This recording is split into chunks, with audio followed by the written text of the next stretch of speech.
Stop whining. Stop complaining.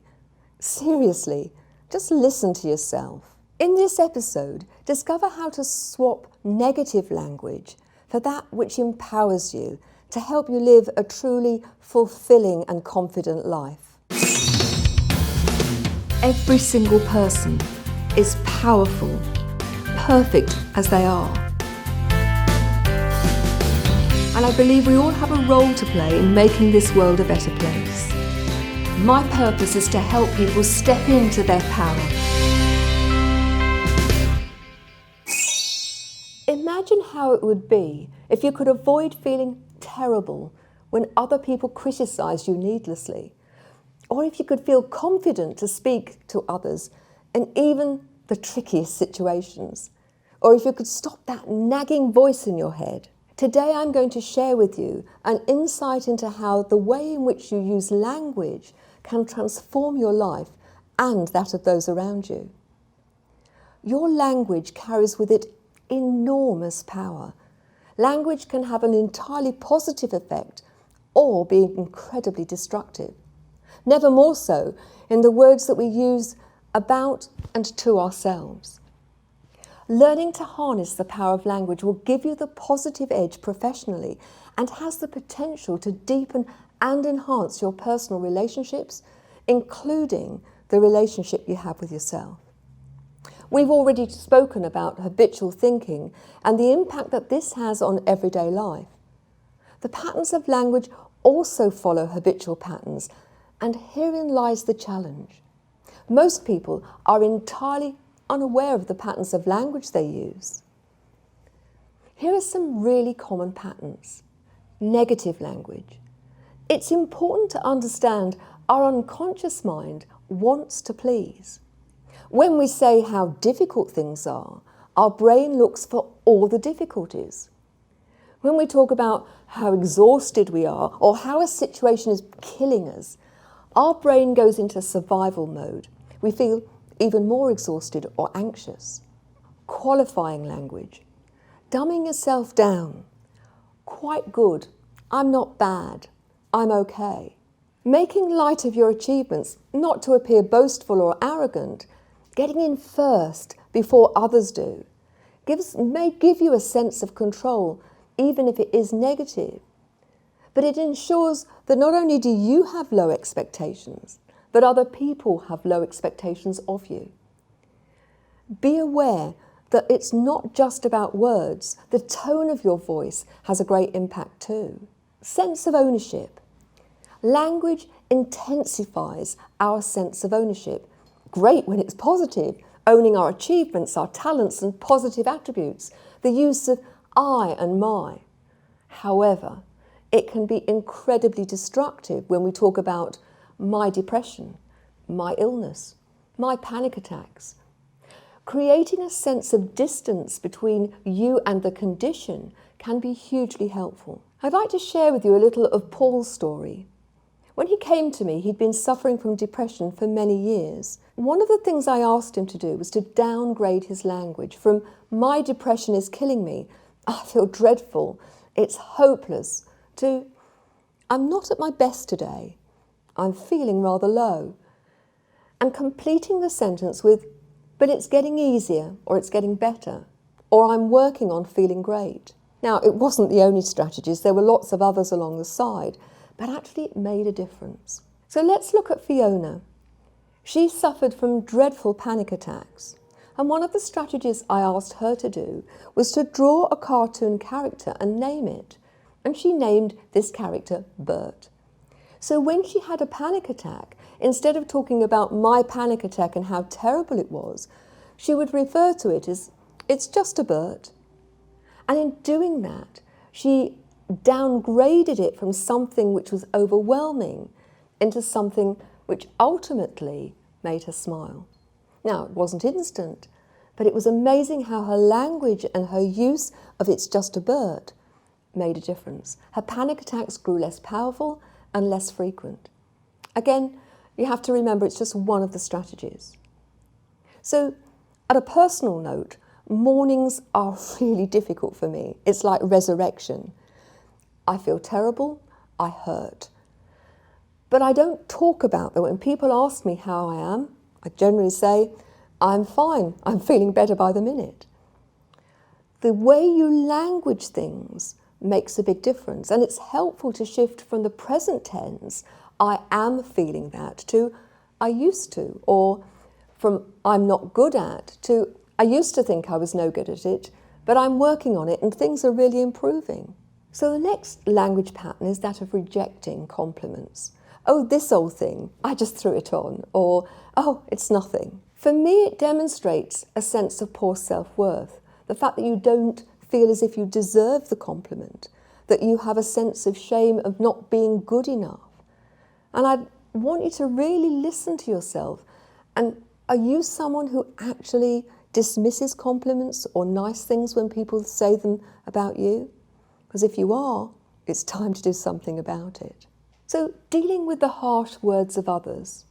How quickly do you react to the criticism of others? Do you bite back, get upset, or withdraw? It's here that habitual patterns of behaviour can be at their most destructive. Person A says something which triggers old stuff in person B, and it's often not what's said, but the tone of voice. Person B retorts in their habitual way and re-triggers person A. And so the dance begins, and it becomes a deteriorating spiral. It's really common in partnerships, both personal ones and in business, and in families. Often the trigger has nothing to do with the present situation. It can be like lancing a boil. All the poison spews out, but actually there's a well of poison that remains, and then the next time somebody uses that voice, or they do something that triggers that feeling, once again the poison spews out. So, let's talk about solutions. Ask yourself, when somebody says something that's really critical to you, is there any truth in what they're saying? Because it's really important that you take responsibility. If so, what can you do to put things right? Consider what's your immediate interpretation of their motive. Do you assume the worst? I believe that people are generally doing the best they can. They're immersed in their own stuff, and more often than not, you're just simply collateral damage. Is their motive good, but the delivery clumsy? Are they actually trying to motivate you by criticising? And that's a really common one with parents. And I would suggest try a different approach. Apologise if you've done something wrong. You don't need to take the blame. I'm really sorry that you feel that way is an apology of sorts, but it's actually not in any way admitting that you've done something wrong. It's important. Manage your emotional state first. No aggression, never a place for that. Don't fight fire with fire, you'll just get a bigger fire. Don't corner people, because just like a cornered animal, they'll come out fighting, believing that attack is the best form of defence. And don't burn your bridges. Remember, it's a very long walk round. Remember the tone of your voice and your body language. They're incredibly important. When we're dealing with people face to face, body language is roughly 56% of communication, depending on which bit of research you look at.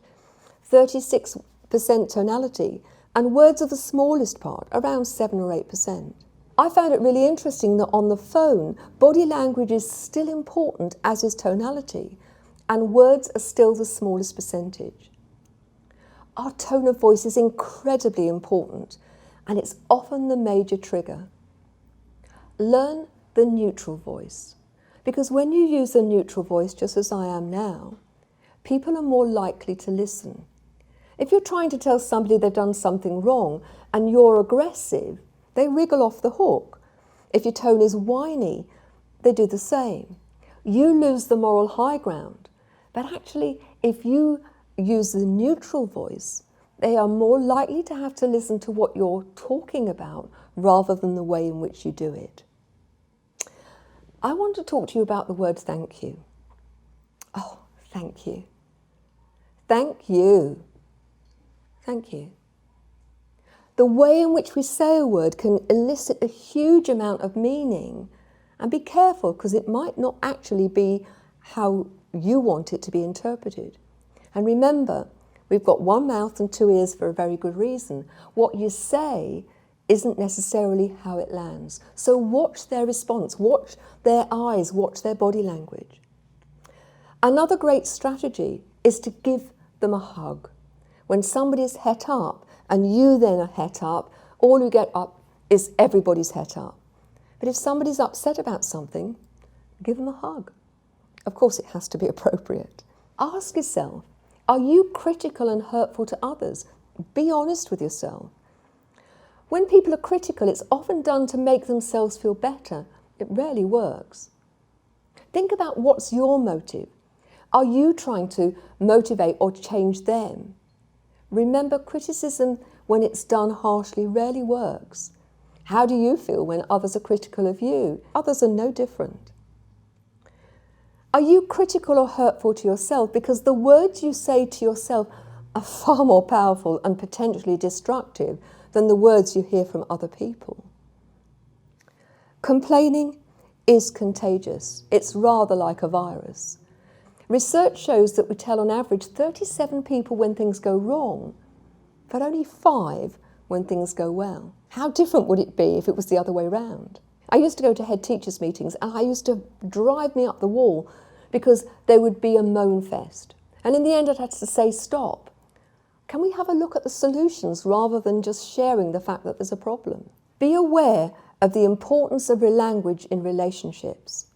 In every relationship, there are 3 languages. There's my language and how I interpret every word. There's the language of the other person. And then in good relationships, there's a third understanding, the language that both people use and have a shared understanding of what that means. It's true for any relationship, both personal or professional. I think back to the number of times I went into a school where they talked about excellence, but everybody had a different view of what excellence was. And one of the reasons my school was so successful is we had a shared understanding in each different context. What did excellence look like? Now, not so tight that nobody was given variety, but we had a bottom line. An area where there's huge opportunity for misunderstanding is that of values. The word love, trust. What behaviours would you need to witness in order to feel loved or to feel that you were trusted or to trust somebody else?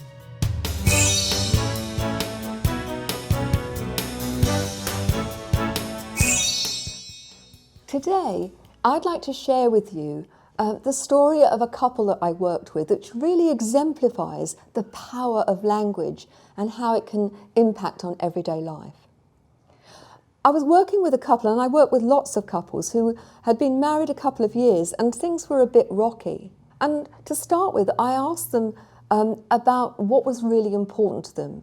We started to look at their core values, because relationships that are based on core values do pretty well. At the top of their list, both of them, they did it individually and then collectively, was the value of love. That's not surprising. But I then asked them, what behaviours do you need to have demonstrated to you so that you feel loved? The woman went first and she said, I need him to buy me flowers. He was so indignant. What do you mean, buy you flowers? I buy you flowers every Friday. She said, no, you don't. You put flowers in the shopping trolley. That's not buying me flowers.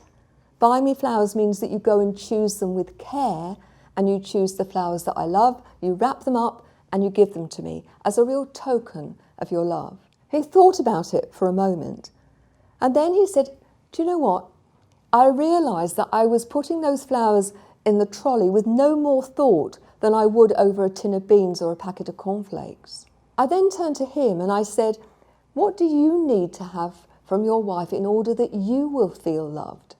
And he said, I need her to stop when she opens the front door and give me a hug and tell me she loves me. She was equally nonplussed. She said, well, I do that when you come. And he said, no, you don't. What you do is you open the door, you turn round, you go down the hall, and then we meet in the kitchen. She said, but our hall is so narrow. He said, but that makes me feel rejected. When you turn round, I feel rejected. I don't feel loved. Now, It was only in unpicking what the word love meant for each of them that they could recognise each for the other, how they could make things so much better. Let me put it into the work context. You know, the word excellence is bandied about, or not good enough, but unless you have a real understanding of what those words mean in the context of the organisation, it's very difficult to know what to do. So think about the words you use. In any relationship, there are three languages going on. The language of person one, the language of person two, and then a shared language which comes together where each understands what the other person is saying and the underpinning principles behind it. So, my challenge to you in the next few days is to be aware of your language and how you use it, and how often you make assumptions that other people are speaking the same language as you.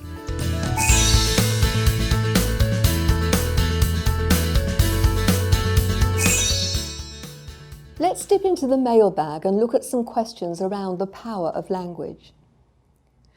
I can never think of the right thing to say at the time. It's only later that I come up with things I wish I'd said. How can I change this? It's a really great question. Most people believe that they have to make an instant retort.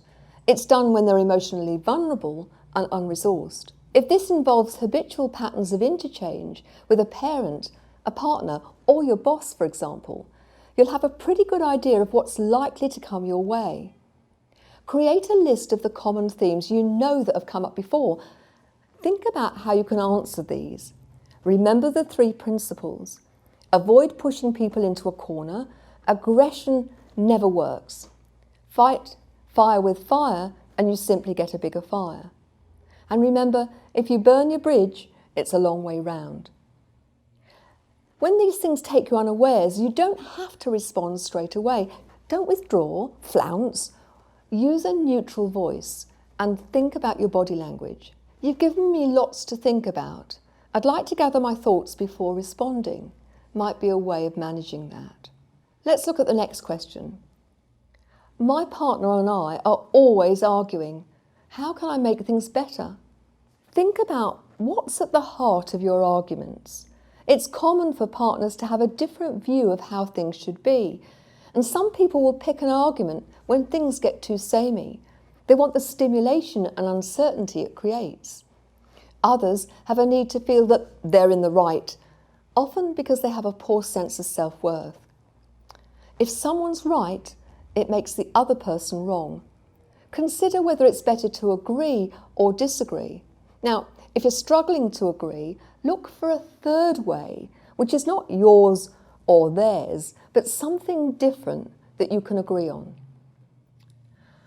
Arguments are often caused within couples because there's a mismatch of values or a misunderstanding of the behaviours required to feel the value has been honoured. When things have died down, it's a good idea to talk about the values which are really important to you and the behaviours you each need to experience to know that they're being honoured.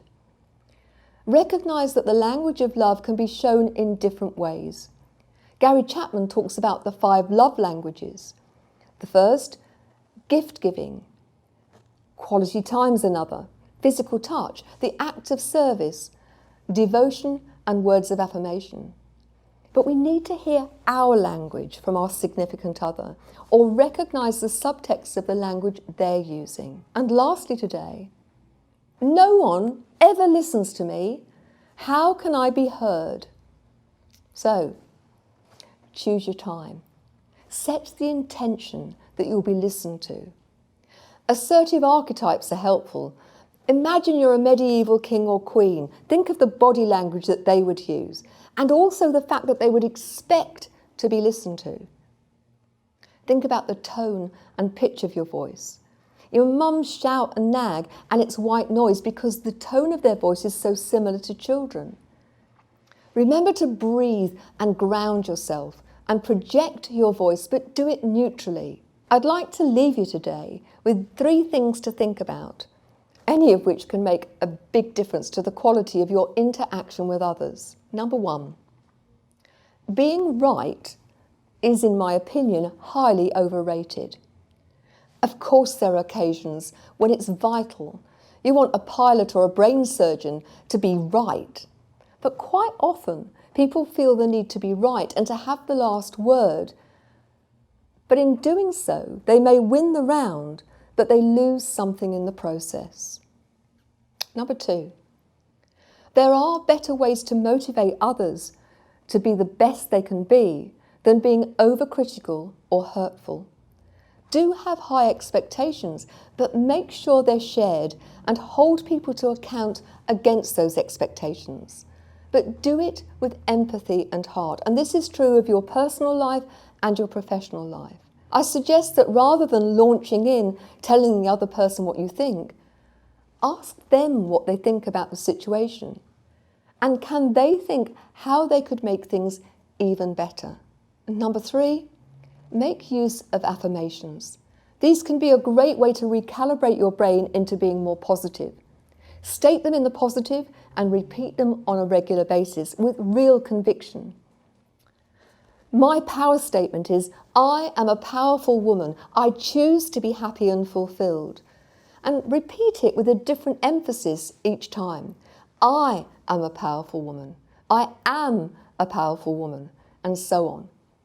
Remember, it takes 28 days to create a new neural pathway, and you need to do it several times a day. If you do it with exercise, it can actually make it happen more powerfully. So do it as you march. It's been a great pleasure to be with you today, and I'm really looking forward to seeing you in the next programme, where we'll be exploring the might of perspective. I'll show you how a single shift in your perception can make an incredibly positive difference and change your life. Until the next time, be genuinely you. Want to learn more? Grab a copy of my #1 best-selling book, Thriving Not Surviving: The 5 Secret Pathways to Happiness, Success and Fulfilment, on Amazon or wherever good books are sold.